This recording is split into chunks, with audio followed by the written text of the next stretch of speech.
This is the Uncensored Man Radio Show.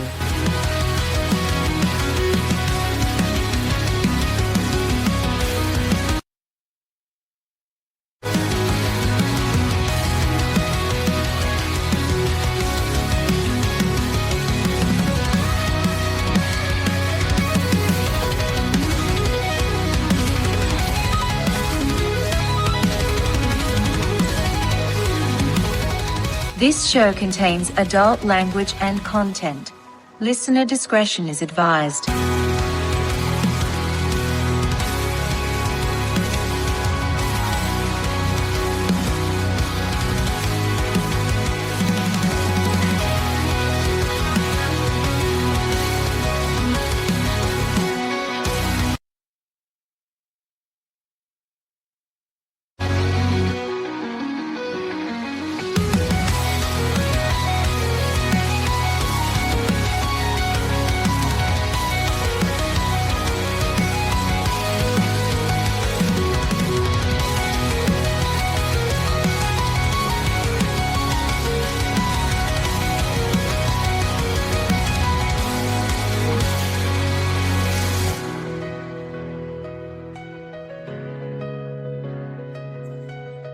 Beautiful. Beautiful. Happy You're fucking live. Friday. Happy August 1st. Now it's the first day of August. Hell yeah. Last night I was in bed and I'm echoing, by the way. I do not know why I'm going through your microphone. Really? How Yeah. about now? The music's No. over. Is it echoey? No, now it's good. Interesting. I had a few beverages last night and got into bed, and I had this chick I'm seeing come over, and I decided, you know what? I had a few beverages. I'm going to order fucking DoorDash. So I ordered some DoorDash, McDonald's, naturally. They didn't put any salt on the fucking fries. So what did I do? Went into my cabinet, half drunk, pulled out the iodized salt, bathed the motherfuckers in salt, put it back in the bag, brought it into the bedroom, because that's where I put a TV now. So me and her could just watch TV. I hand this bitch the bag. She spills all the salt all over my motherfucking bed. And this is the day after the cleaning lady cleaned everything. Oh man. Damn. So I woke up in a pile of salt this morning. Wow, dude. Felt amazing. Well, as long as you're happy about it now, that's the best thing. I think if I stopped ordering DoorDash, their fucking stock price would crash, bro. My ex-girlfriend used to make fun of me for that. She'd be like, tell me when you delete DoorDash or Uber Eats so I can divest my stock holdings. Used to order that shit all the time. Still order it a lot. I do it a little bit sometimes. They'll even deliver out here in the country. Yeah, that's why I do it. Waste the fucking money, though. Yeah. That's why you need to get a Latina that cooks at home. Enough of this DoorDash shit. Yeah, it's a waste. I see a lot of people doing it, though. I mean, everybody's doing it. Honestly, I cannot believe what a phenomenon that has become. There again is another app idea that I should have came up with. I feel like once it came out, everybody had that thought, a delivery app. Right? That's universal and not tied to just a single restaurant. Which motherfucker thought of that? Should be so simple and easy to think of. Fuck, it's pretty genius, man. It is. It's pretty Definitely funky. is. Man, that was so fucking annoying. Bitch spilled all the fucking French fries, all this salt, all over the bed. Oh my gosh, bro. Is she Latina? She's Puerto Rican. Puerto Rican? Yeah. Huh. Yeah, don't worry. I slapped her around pretty good for it. I'm just kidding. Oh my God. I'm just kidding. Fucking hilarious, man. So what else is going on today? Fuck, not much. It's Not much. crazy. It's crazy how the news is so resigned to the fact that they're irrelevant and they keep getting scooped by like just Twitter and shit. Right? They keep getting scooped by Twitter every day. Like there's a new. Yeah, they've just become now like Japan, it's X is number one in the the news app. they've for just Japan. become like irrelevant. It's fucking crazy, Yeah, but also good, you know. it is So good. this ad thing, I guess they're releasing a lot of white people ads towards the end of the summer. Dunkin' Donuts and then some other place, I forgot. But I said, it'll get popular. The pro-white stuff is in. It's interesting. Yeah, that's interesting. They're tired of being persecuted. That's all it is. People are just fucking tired of being persecuted. Tired of everything being fake and gay and lame. Yeah. Like, stop attacking me. I didn't fucking do anything to you, and just look at my intentions, like, whatever. Yeah. Yeah. Everybody's on a witch hunt for, like, they'll witch hunt people that aren't doing anything wrong. That's the thing, It's just stupid. I hear you. What the fuck is that? Your vape pen? That could have been the jewel. Oh. You heard that? Yeah. I just spit out my coffee. Gabe Newell says young people need to use AI tools to get off to the races rather than reading articles on Variety to understand what its impact is going to be. So Gabe Newell is the CEO of Valve Software. Of Valve Software? Man. Yeah. So this AI shit is very important to learn. That makes sense. We don't really have AI. Use it. We have language learning models, but I still would like someone to explain the difference between that and AI to me. Yeah. It's got a language model built into it. It's basically what it is. Yeah. But it's not AI in the sense that it has certain cognitive abilities, I suppose. El Salvador approves indefinite presidential re-election. Indefinite? Yeah. So this guy, Bukele, who took over in El Salvador, is going to be able to run again. Wow. Indefinite. El Salvador used to be one of the most unsafe places in Latin America. Now it's the safest because he just put everybody in prison. Yeah. Imagine that. Putting criminals in prison. Putting all the criminals in prison makes society better. Who'd have thunk that? Imagine that. And he's very high approval rating. So people say he's a dictator, and that's their big criticism. Like I think I told you maybe a couple weeks ago when I was in El Salvador and like going on dates and stuff, like the chicks would be like, I don't like Bukele.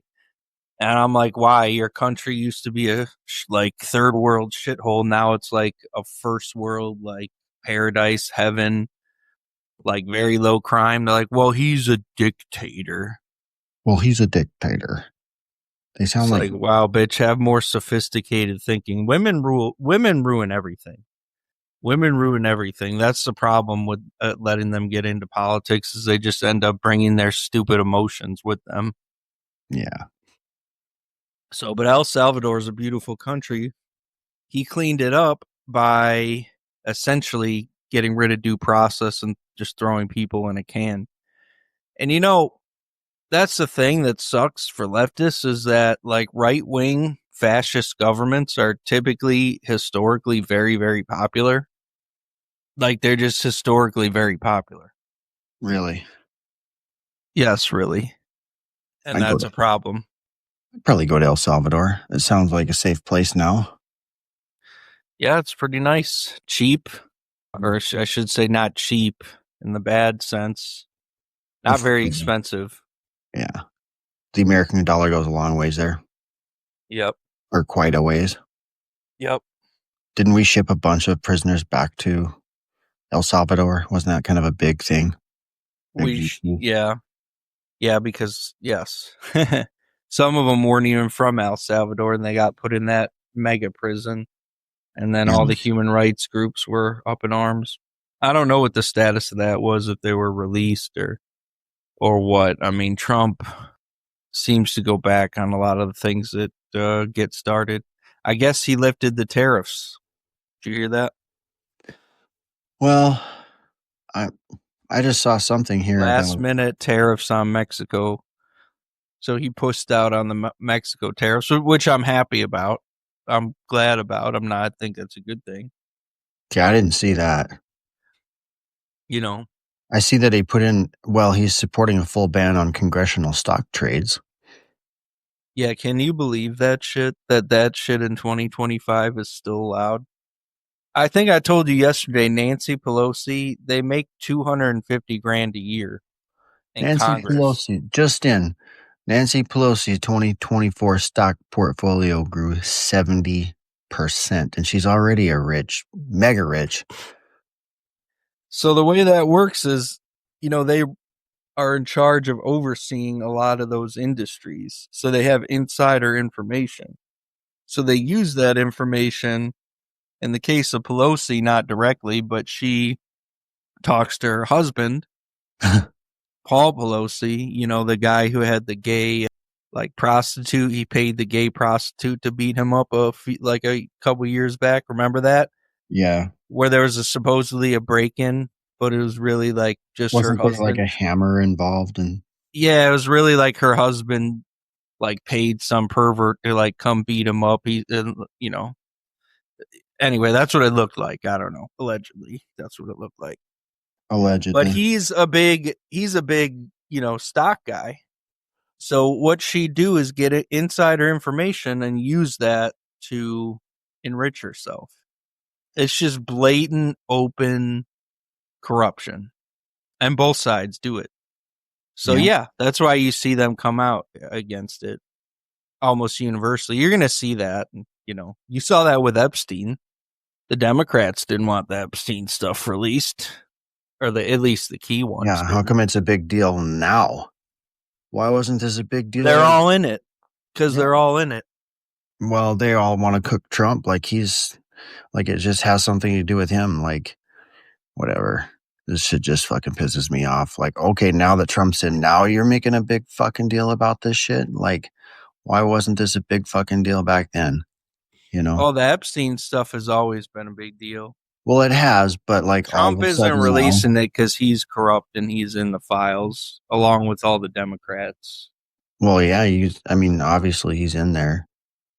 So, but yeah, bitch spilled all the salt all over my fucking bed. I was furious. I wasn't that mad. I was too drunk to be really that mad. Well, was she drunk? Nope. Not at all. That's a funny thing. This is Don't eat in bed. Eating in bed is gross, man. Well, sometimes you gotta, if you've been drinking, you gotta have a little snack. I don't think people should eat in bed. You should really just do two things in bed: just sleep and fuck. And if you can't do either, you need to get out of bed. They say you shouldn't watch TV in bed. You shouldn't. You shouldn't even have a TV in your bedroom. Aren't you a doctor? Yeah. You shouldn't do that. Oh, but you have a TV in there. I do. That's a very recent addition within the last 2 weeks or so. I see. That's all right. Because I have kids here, so sometimes I have visitors after my kids are asleep. My kids are old enough to the point where, I can sneak guests in late at night. But we have to have something to do, so hence the TV. But no, I don't prefer having a TV in my room. Right. And it is bad for you, for sure. It's way better to have a pitch black, dark bedroom. And if you can't sleep, have you heard that advice before? If you're struggling, rolling back and forth, can't fall asleep, the key advice is to just get out of bed and don't try to lay there. Have you ever heard that before? No. Yeah. But I have tried that. Sometimes you just got to get up. So it's really important to do that because then your brain associates your bed with sleep. and not with laying on your back looking at stupid TikTok reels. You know what I mean? Yes. Does that make sense? Yeah, that's probably the worst thing. That's like what I'm the worst at doing is sitting there The watching. worst thing for you to do if you want to be a productive man is set an alarm, wake up, have the first thing you do is look at your phone for a half hour. Reels, Facebook, stupid low IQ TikTok. If you want to destroy your attention span and ability to focus and be productive the rest of the day, just do it all in the first 30 minutes after you wake up by staring at your stupid fucking phone. What you should do is go outside, like I'm doing right now. Right now, I'm outside. I don't have glasses on. I don't have contacts in. My bare feet are in the grass, and I'm just standing under the sun. I'm exposing my naked eye to the sun, exposing my skin to the sun. You can see the sun? Yeah. Nice. Whether you can see it or not is irrelevant, actually. Just exposing yourself to early morning sunlight's just really important for your health and your circadian rhythm. That's what people should do. I want to start trying to do that more. That's what people should do instead of the doom scrolling. So with the doc, you heard it from the doc. As a man, you should not look at your fucking screens for 30 minutes, like right when you wake up, which is what everybody's doing. I know you are.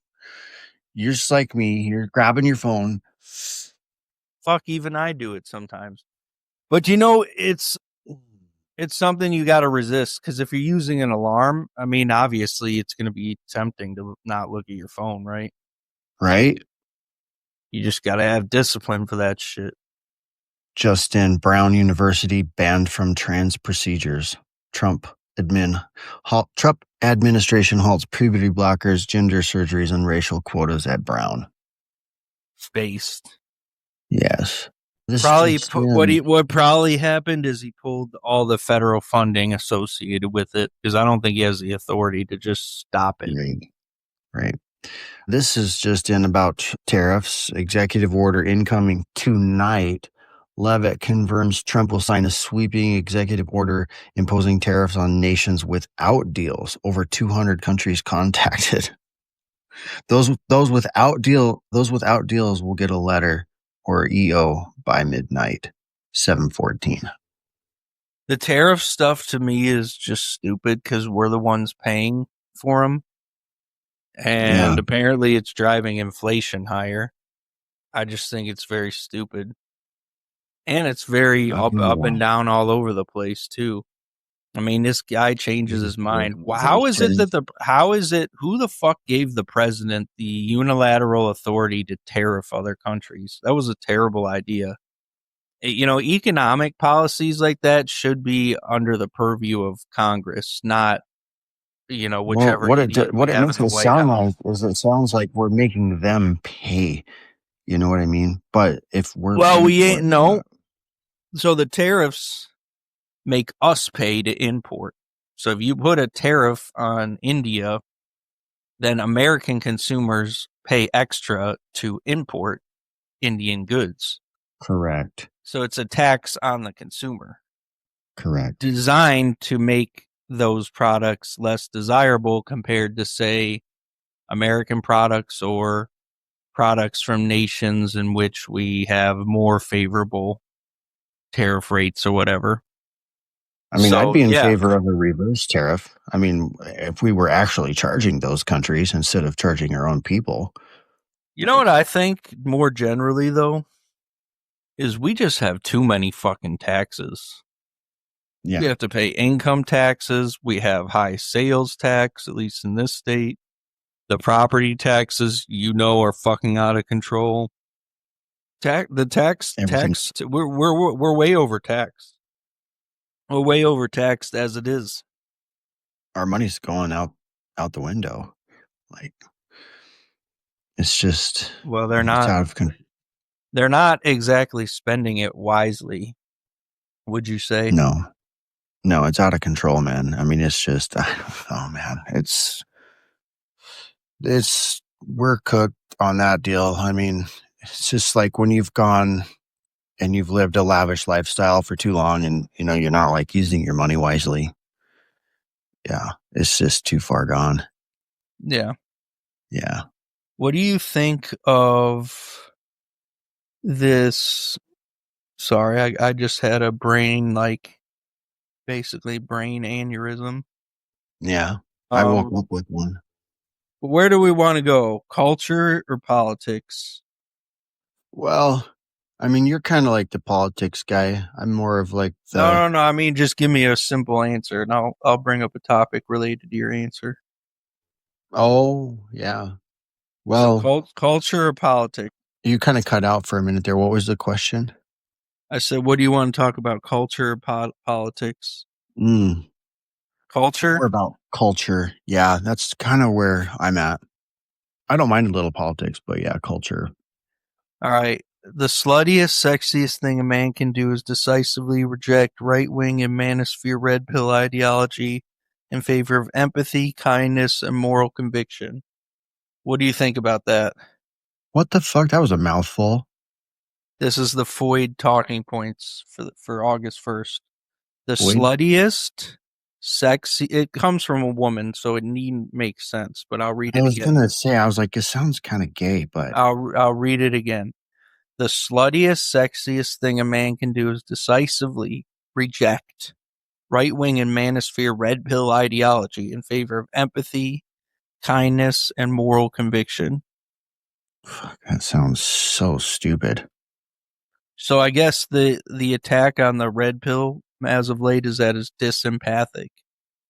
Is that it's this is the latest talking point, that the red pill is bad because it is like it's narcissistic. So it teaches men how to manipulate women.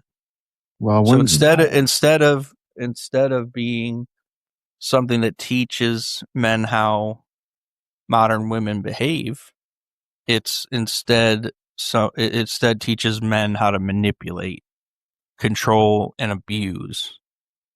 What do you think about that?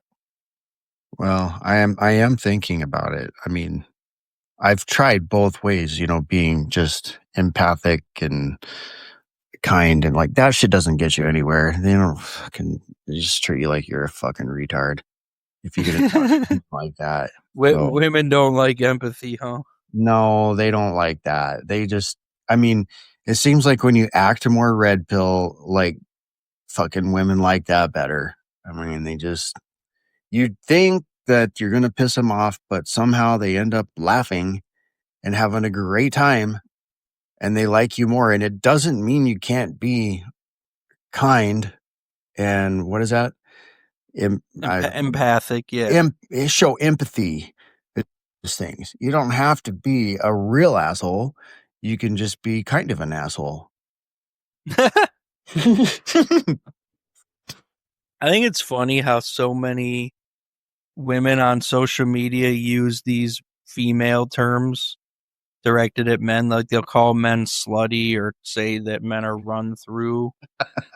It's just weird. It's like the you know what it reminds me of? It's like the reverse of what happened in the last decade when they did social psychology studies where they asked women to describe themselves.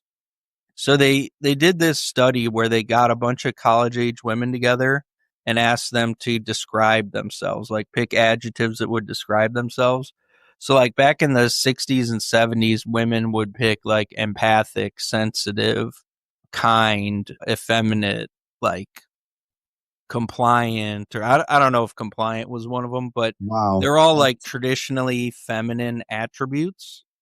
And then in the last decade or so, now increasingly, almost universally, college-age women describe themselves as aggressive, confrontational, ambitious, things that are more classically male. Sounds about right. Adjectives. So this is why social commentators and psychologists like Professor Sam Vaknin have said that women have become men in the Western world. They describe themselves like men. They act like men. They certainly do act like men. I think there's no question about that. Young women especially. but they also describe themselves that way. That's how they perceive themselves. So when I see on social media women calling guys sluts and stuff, it's like, it's just interesting how they invert the language and apply it to us in weaponized fashion. And so that's one of the big problems today, is because we have this gender war, but we have both sexes trying to be one gender. It's wild. You know what I mean? So that's the thing that's funny about it, is Everybody apparently what I'm told by the university, mentally ill university people, is that we have 100,000s of different genders. What in reality, we really just have two sexes trying to be one gender. Everybody wants to be the man, Doc. Everybody wants to have the power and everybody wants to have the power and the privileges, but women in particular don't want the responsibilities. Yeah. So, right. Or they bitch about it, you know, like, I don't want to be. But if you think about that, like, why are American women so intimidating to young men? It's because they're basically like other men. Gross. Like, just in their demeanor and their behavior, how they react to you. That's why when you approach some women, they get aggressive. Like, approaching a woman can sometimes feel like approaching a man, because a man will react like, what the fuck are you talking to me for? You know, and women are like that too. It's like it's like perceived as an act of aggression. Whereas with truly feminine women, it's flattering. Mm-hmm. You know, you can go up and talk to girls in Latin America, and they don't still have a little react badly. I would like say some of even them women in like America masculine. mostly Yeah, don't react badly. You're cutting out. You're cutting out on us. I think a lot of these women that are masculine, though, they still have their feminine nature. They can't get rid of it. They might act like men, but there's still a part of them that responds. The masculine in men. You mean on the subconscious level? Yes. So what you're saying is they can't help be attracted to what they're attracted to? Correct. Because there's I definitely agree with that. That's why there's a huge gap between women's expressed preferences and what their That's why you demonstrated said preferences to hook up with these liberal feminist type women. That's why it's easy to? Well, you know, you would think those would be the ones, because those are the ones that are like the most masculine, right? Liberal feminist types, they're not feminine at all. They're just... Well, the thing about feminist women, especially the ultra feminists, they're usually promiscuous. So they are easy to hook up with if you even want to. I don't know why anyone would want to. I don't know why you wouldn't want to either. Desperation. No, I said why you would want to. I know. You know. I don't hook up with feminists. Yeah, they're all feminists, though. I know they are, aren't they? Maybe I said that wrong. Maybe I do. We're all dealing with it one way or the other. Right? Yeah, we are. You ever seen that 4chan meme? That's like, the chick is like, hey, did you read the Salon article I sent? And it's like some hairy dude with like a frown on his face, white guy, and his shirt says the most racist man alive. And at the top it says every heterosexual couple. What? Yeah. No, I did not see that. That's funny. It's an old one.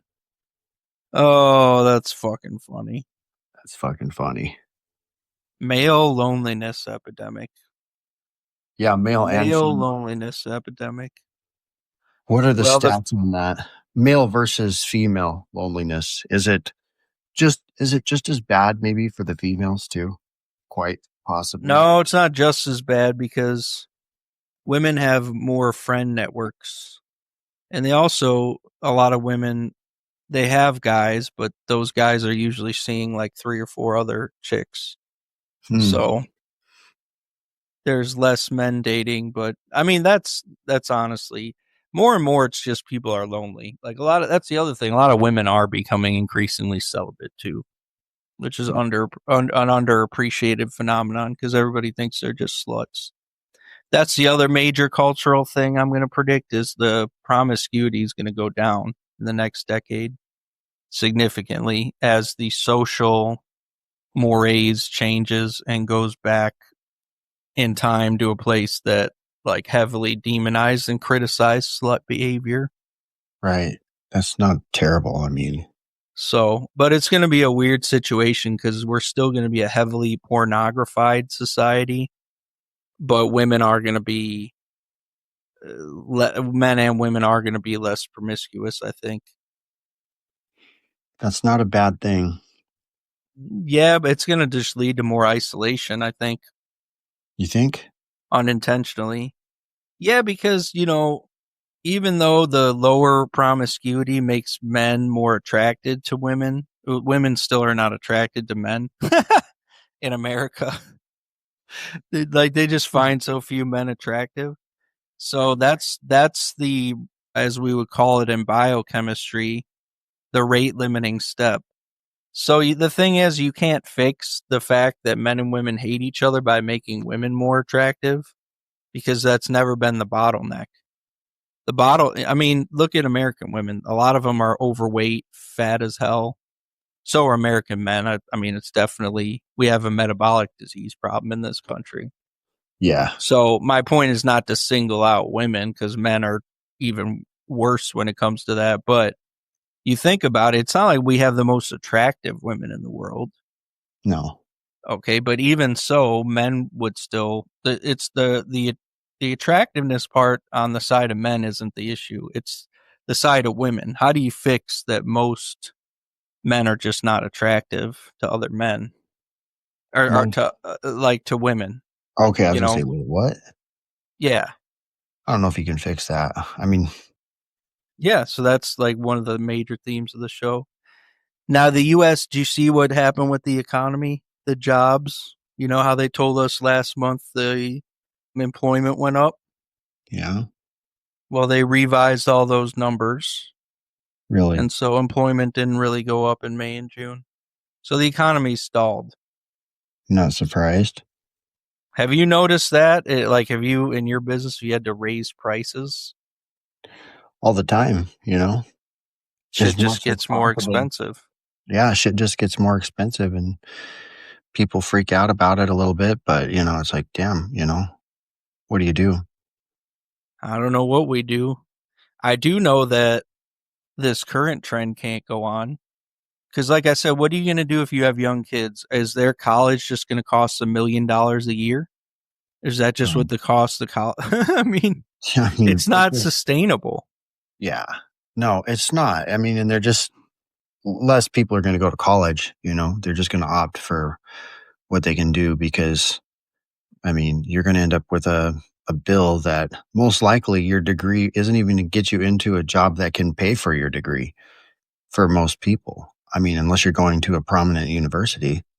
And that's the thing, like when you're 18, you have to be very careful about which, like when I was growing up, for example, they used to tell us who gives a shit what your major is your freshman year because you can always just do something general and change it, But now that advice is suicidal because why are you going to accumulate debt for a field that you're not going to complete?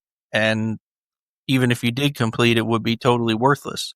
So kids today, you know how they have guidance counselors at high schools to help, you figure out what you want to do ostensibly. Yep. Now, even though that's like a meme position for decades, like, everybody joke about the guidance counselor and, how it's like one of those jobs. It's like just like a cush, stupid job. Like it's not really serious. Well, now it's like deadly serious because these kids can make life altering decisions at the age of 18. That's crazy. The government guarantees their loans so they can basically borrow an infinite amount. So what if these retards borrow an infinite amount to go into women's studies at Brown University? Yeah. What is that? Like that person's just putting themselves in debt for the rest of their life. Well, and here's the thing, it's one of the only debts that you can't claim bankruptcy on. You cannot get rid of this student loan debt. It will never be. You cannot discharge your student loans in either Chapter 7 or Chapter 13 bankruptcy. Exactly. Once you've got it sticks with you for life. It's kind of like a bad disease, it is not going away. Yeah. I look at my brother, and he went to an art school, and I mean, he just racked up, I don't know, a couple $100,000 in student loan debt, like real fucking quick. And, he's living with the reality of that right now, like trying to make a living and pay for that. And it's pretty fucking hard. No offense to art people, but like, to me, that's kind of like an avocation, meaning a hobby that if you're good enough becomes a vocation. Schooling and shit is not good enough to turn your artwork into something that can get you paid. Well, he's like a graphic designer, industrial designer, right? Yeah, so what I would do is I would just learn online. There's so much free education you can get online. Well, that's what I would suggest a lot of people do, is they just, yeah, consider if you can do what you can do without an education. I'm all for education, though, and having an educated population. But, realistically speaking, you can't go into debt. A lot of people, for most people, realistically, it's not worth it. It's not worth it unless you're going to go into a profession where you really need that education. Not cool. Yeah. And it's guaranteed you're going to make a wage from that, So I guess that's my point, is with the trajectory of things, it's like, okay, things are just going to keep on the same trajectory. Houses just keep going up. Tuition costs just keep going up. There's got to be an inflection point. It just can't continue in perpetuity. We can't have 30% increases in the cost of everything every year. No. That's just not, you can't have a society like that. This is why men have checked out of society. This is the ultimate reason why it's economic. I would say even a large part of the male-female problems in our society are also economic. Ironically, though, on the female side, this soft girl era shit is not conducive to a good life, because chances are you're going to need a dual income household to just even have a fucking house in the suburbs. Yeah, you are. You're going to have to manage your own. You're going to have to live in a bubble, your own bubble, do your own thing, insulate yourself from this as much as possible. You just got to live way below your means. Yeah, or you just spend all the money you make and fuck. Don't live for tomorrow, live for today. So since 2007, births for 1,000 women aged 15 to 44. From 2007, holy shit. It's close to 70% of women 15 to 44 had given birth to one child. What do you think it is in 2020? What do you think it was in 2020? What was the percentage? 70% in 2007.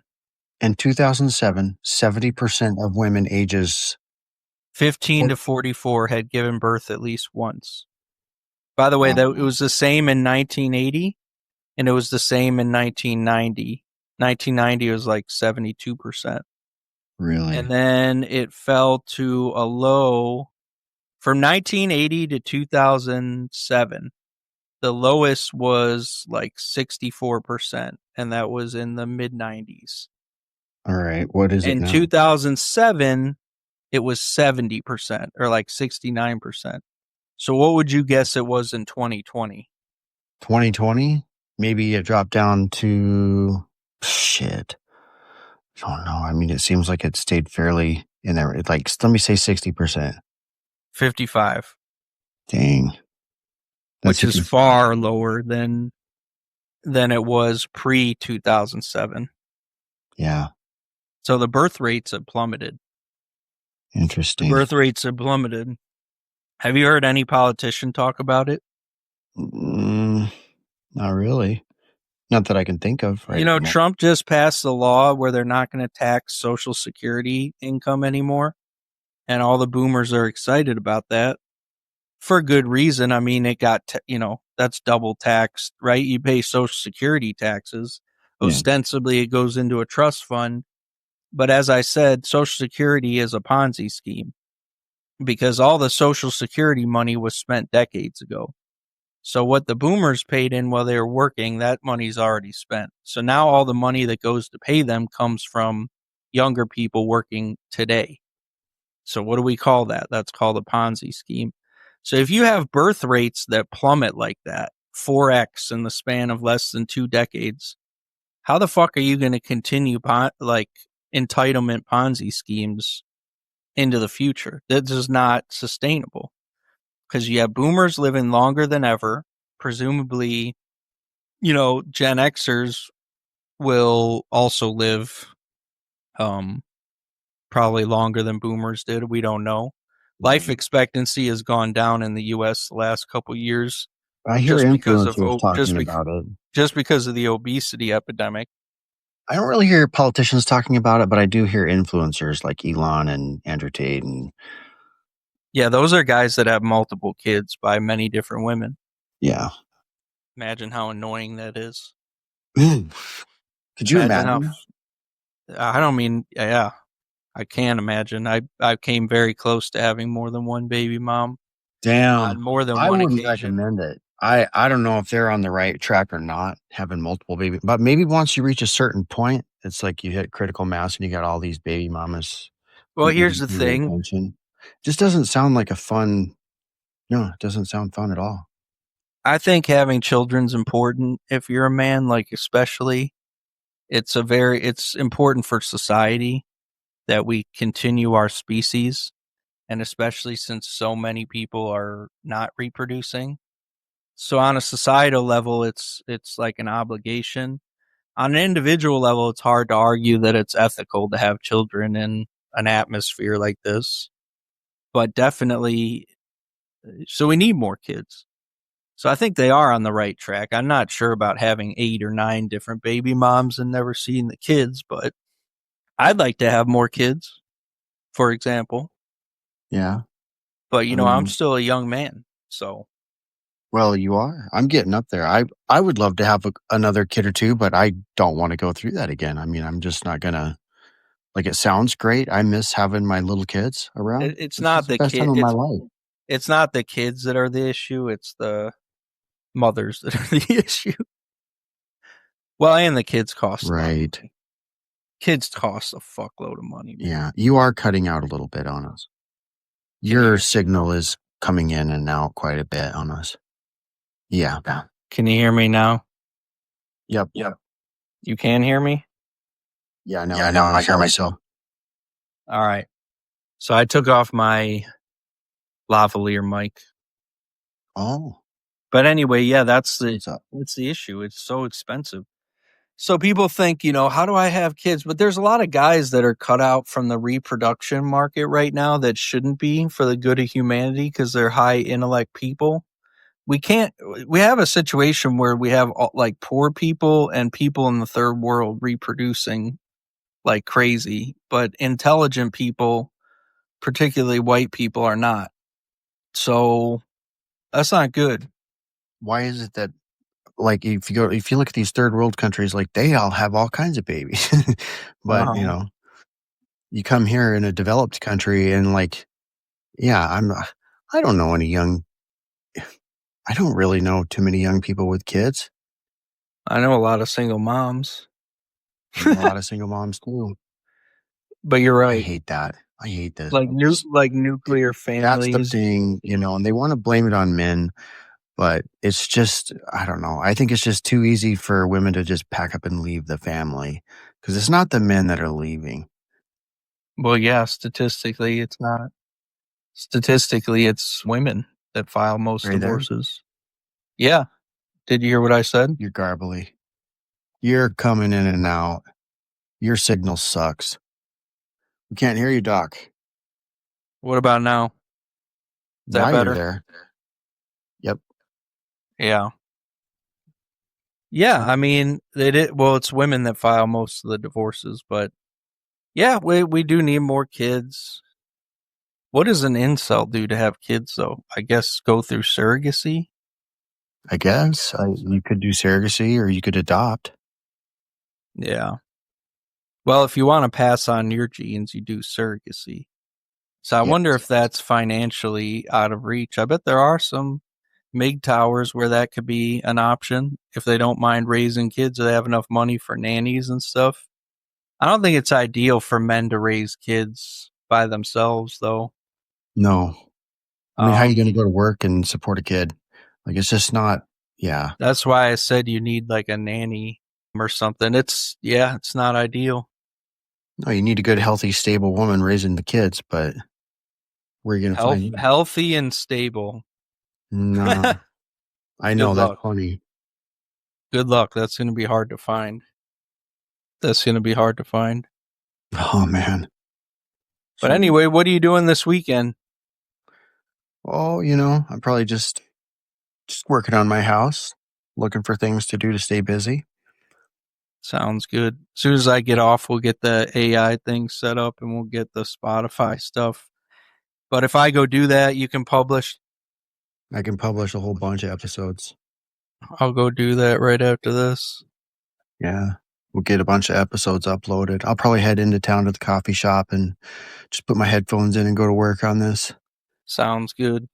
I like well, hey, everybody, thanks. In one of your episodes a couple times how you go just hang out at like a bar. That actually inspired me a little bit because I'm kind of a loner, even though I'm pretty big on social media. Believe it or not, I'm pretty much a loner most of the time. I'm like, what do you call that? Introverted. Like Introverted, yeah. Social anxiety. But I mean, I can be social, but a lot of the times it's just like, and I think that also has a lot to do with what like young men are facing too. What you were talking about. Like, I talked to my son about this the other day. If you don't, do you have to go? No, go keep going.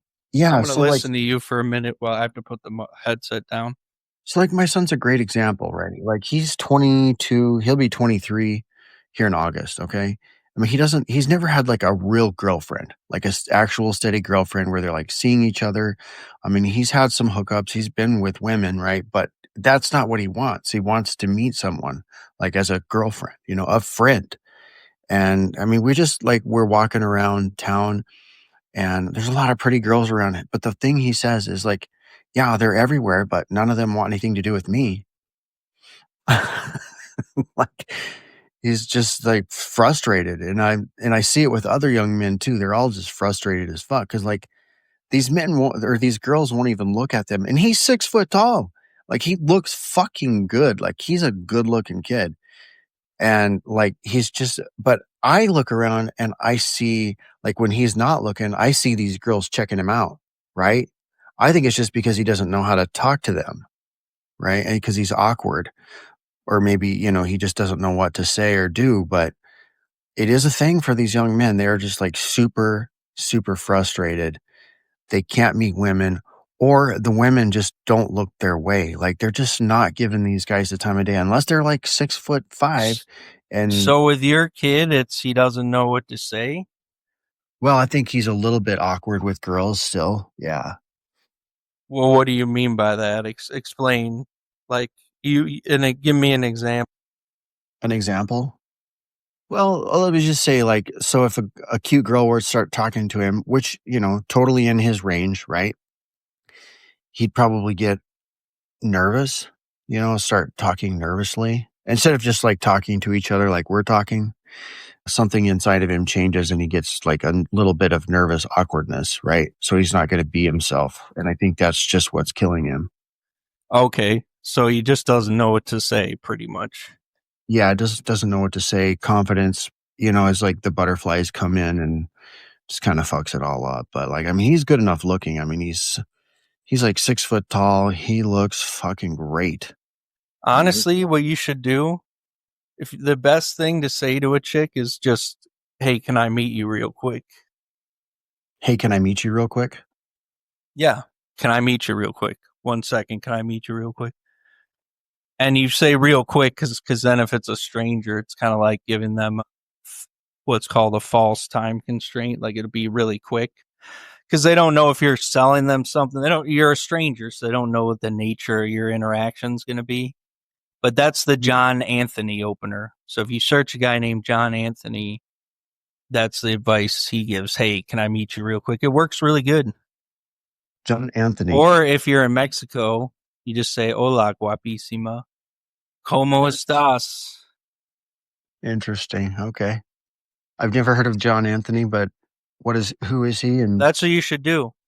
Now, the whole attitude you should have when you talk to women on the street is just a very unserious and almost lean into being, you don't have to be obnoxious and say dumb shit, but just not have a filter.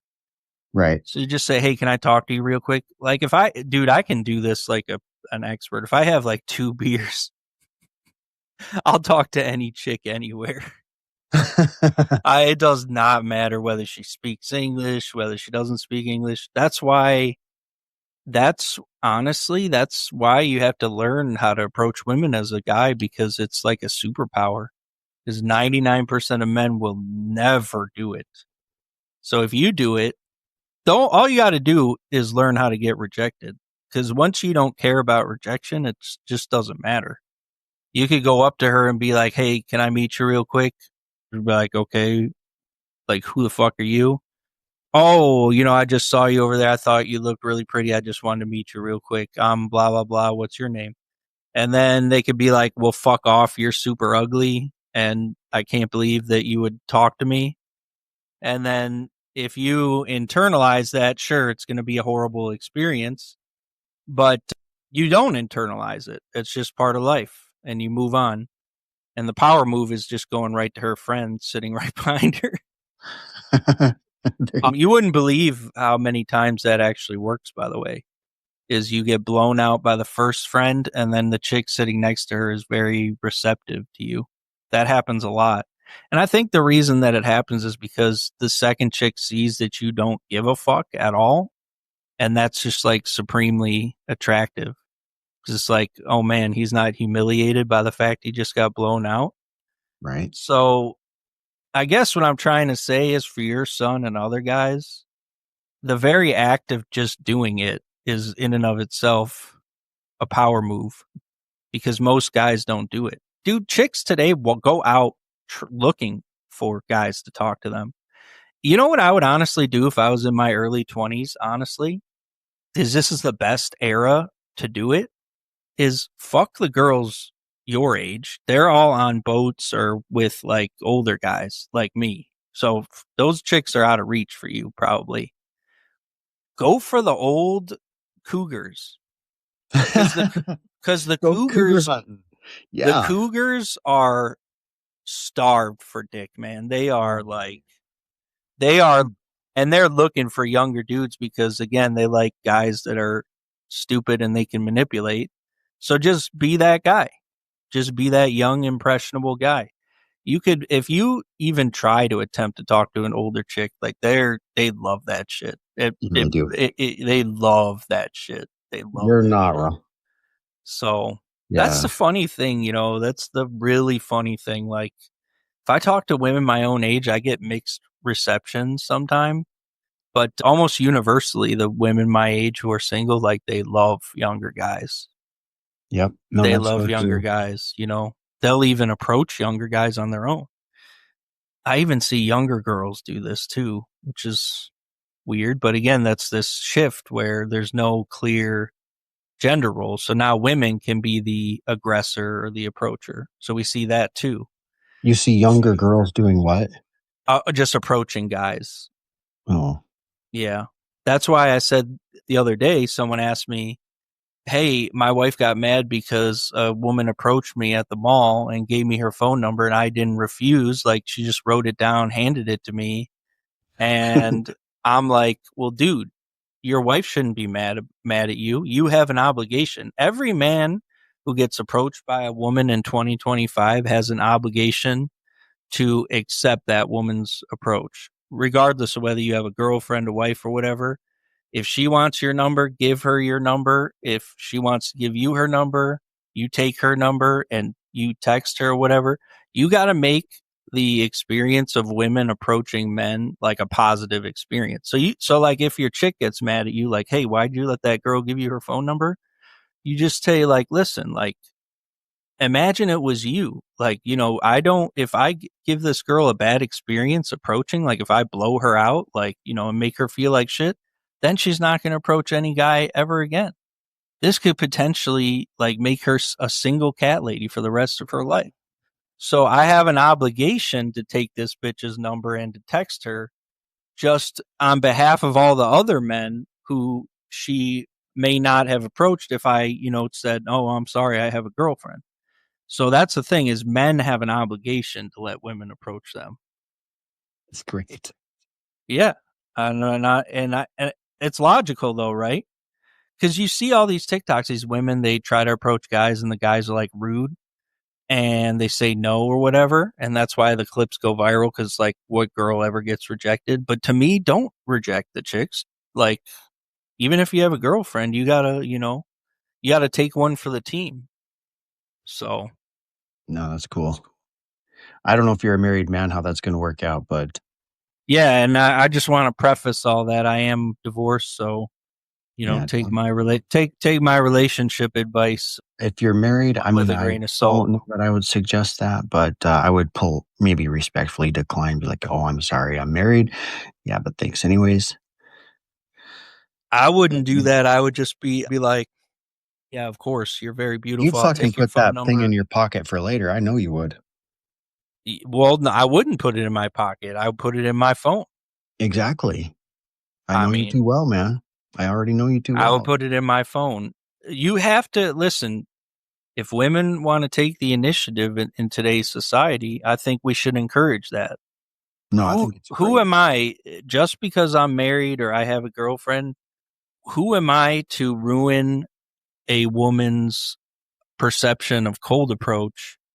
Like, do I really have the right to do that as a man with a girlfriend or with a wife? I mean, my responsibility is to society. So I have to let her approach me. I have to let her give me her phone number. I have to text her. Like, just because I have a girlfriend doesn't mean I have the right to make her approach experience bad, because then she's not going to want to approach any other man.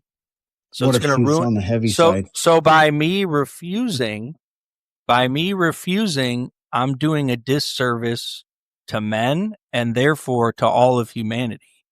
So if your chick has a problem with another girl giving you her phone number, I mean, just tell her it like that. Like, we're just trying to protect women's feelings. Ultimately, it's about the women. Oh, what if she's not somebody you would get with? Let's say she's a bit of a land whale. Everybody give her a shot is someone I would get with, depending on how many Dos Equis I've had. Yeah. No, I'm just kidding. Well, if it's a bigger girl or a girl that's kind of like, on the uglier side, I still would take it. I still would take it, and I still would, just because, like, listen, you may not be good enough, or you may not be like in my weight class right now, but you might be for like one of my buddies, so maybe I could hook you up. All girls, or you might be in my weight class, depending on what other options I got at 2 a.m. on or depending Saturday. on how many Dos Equis you've had. Yes. After I've had one too many Palomas or whatever. So the situation's very fluid. That's the thing about dating success in 2025. You got to keep things really, really fluid and keep your options open. It's kind of like sales, being good with women. Being good with women requires the same attributes that make you good at sales. You got to be able to talk to strangers. You got to be able to bullshit them. You got to be able to oversell, attributes that you don't have in as great a quantities as you brag about, and you got to sell the dream. So if you're a good door to door, honestly, what'll make you better with chicks than anything is just do door to door, like magazine sales or some dumb shit like that. Do something where people regularly tell you to fuck off and slam the door in your face, but do it like in person. Have you done that? Have you done door to door sales? I have not, but this is what I would do if I was like 18 or something. like if I was 18, the most important attribute I would try to cultivate is a tolerance for rejection. That's what I would cultivate above everything else, is a tolerance for rejection. So I would go to nightclubs just to get rejected. I would force myself to do that. Because after a certain point in time, then you're just immune to it. So you imagine a man that's even average looking who has no fear of rejection. That man will never be alone. Yeah. Yeah. No. Why do men fear rejection? What is it about? What is it about talking to a chick, random, like stranger woman, who tells you, no, I'm not interested or whatever? What is it about that experience that's so like scary? Wow. Well, what is it? I mean, what is it about your ego that can't handle that? I don't know. I'm asking. You just Is it because your pride? Her opinion of you is like reality, or what? I guess. I mean, that's so if she rejects you, that means you're just a person deserving of rejection. I guess so. You're just no a one will like fucking you. Big fat piece of shit, fucking turd. Yeah, well, if you think about it, that is it. That is probably what you're thinking. Yeah. That's so they have studies. Internalize it though, bro. Seriously. Well, I know they do. Probably think just like that. This is a good show, by the way. They have studies where they have shown that young men today, like 70% of them go an entire year without approaching a member of the opposite sex. I mean, just fucking think about that. That's crazy. That's crazy that guys are like that. I don't know. Maybe it's just once you go to the school of hard knocks and get punched in the face a few times, you just, in the sense of dealing with rejection, like I flirt with the fucking drive-through chicks at McDonald's. Dude, I'm pretty shameless about it, honestly. And I think the shameless aspect of it is really important. Because what's shameful about talking to a woman? That's like the most natural thing you can do. True. Right? Right. Well, I think we have to get over the fear of rejection, or like what you said, is it real? Like, so if she rejects you, is that like your reality then? You're just nothing? No. Yeah, I mean, you can never take rejection personally. Rejection's never personal. It's always about the other person. And I think there is the problem right there, is that you take it personally. I know I do. So here's the thing. I know we had to go, so maybe I'll make this the last story. There's a book, very famous self-help book from like 10, 20 years ago called Learned Helplessness. And it's by a psychologist named Martin Seligman. So learned helplessness is a theory from the 1960s where basically they took dogs, put them in a cage that was two-sided. On one side of the cage, they would shock the floor, and the dogs could like escape to the other side of the cage where they wouldn't get shocked. And so the first group of dogs they did it to, they shocked them on one side, they jumped to the other side. Then they did the experiment again where the dogs would get shocked on both sides of the cage. Okay, so they couldn't escape the shocks, right? So they get shocked on one side, they jump to the other side, they get shocked again. What they found is eventually the dogs stopped, jumping because they couldn't escape the shock, right? But then they did it a third time where again they only shocked them on one side of the cage so they could escape again. But after the experience where they get shocked everywhere, most of the dogs just laid down and let themselves get shocked, even though they could escape it. Fuck. So that's what birthed the idea of learned helplessness. So here's how the book is relevant. So in the book, Martin Seligman, I read this shit, it's going on 20 years ago now, but I distinctly remember the part of the book where he discussed a insurance salesman he knew. This guy was like the top life insurance salesman at like Prudential. I don't remember the company, it wasn't Prudential, but some big insurance company. He was like the top earning commissions life insurance salesman. And so Seligman followed around this guy.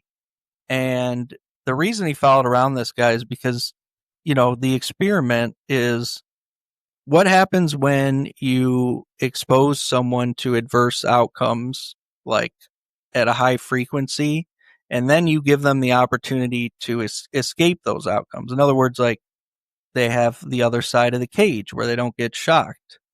A lot of people, after experiencing adversity, just become helpless. They develop a state of learned helplessness.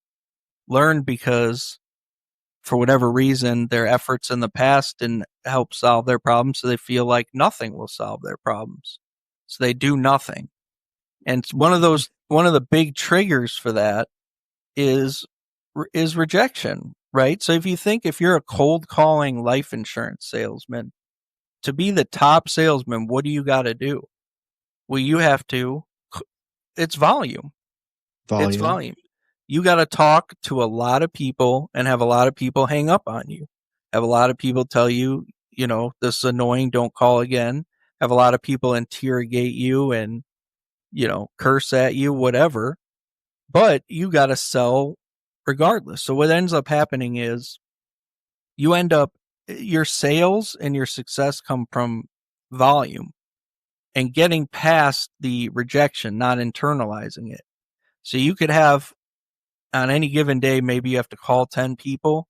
Well, if you don't care about being rejected, each of those calls is like, if you get like 5 people in a row that tell you to fuck off, it kind of like makes it like, oh man, now I got to do this with a 6th person.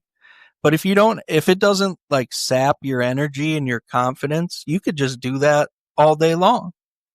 Some people are definitely better than others at that. So that's what you have to avoid, is learned helplessness. That was a really influential book. It's crazy. It's crazy how much I remember from that book. But there's a lot of lessons in that, and it's definitely true. And we definitely see that all the time.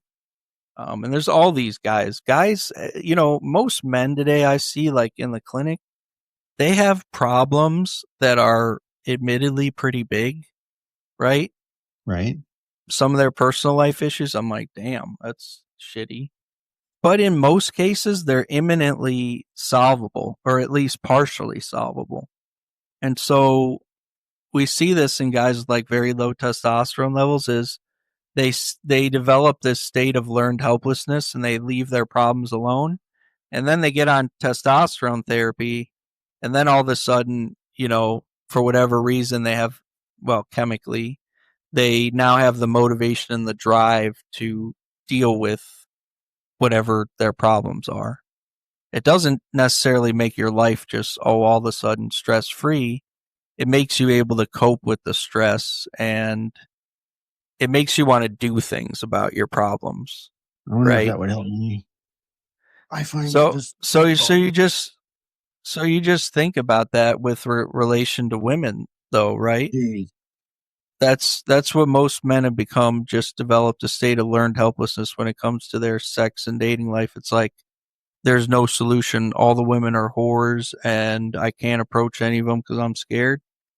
Well, first of all, no, not all the women are whores, and you can approach them. You could go do it right now. You could go to your local Walmart and talk to some chick in an aisle. Right. You literally could do that. So everything, like I said, is often worse and better than it seems. This is a situation that is like, it's actually quite solvable.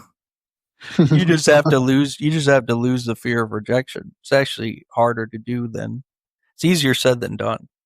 Yeah. Well, I blabbed there for a while. That's good. No, this is good stuff. This is great. Yeah. So I'm going to get that AI set up now. But thanks for listening, everybody. I got to run. Yep. And do some things.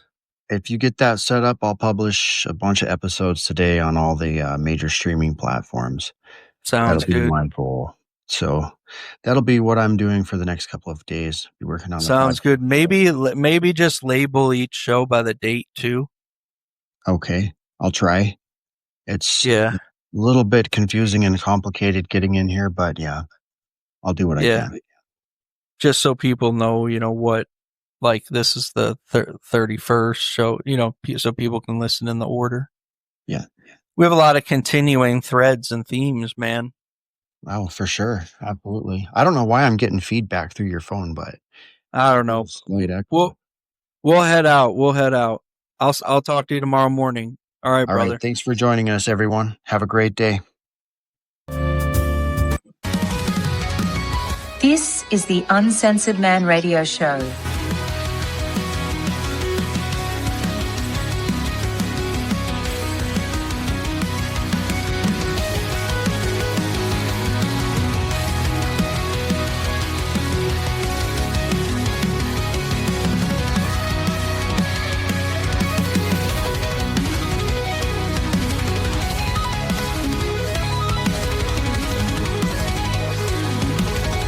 This show contains adult language and content.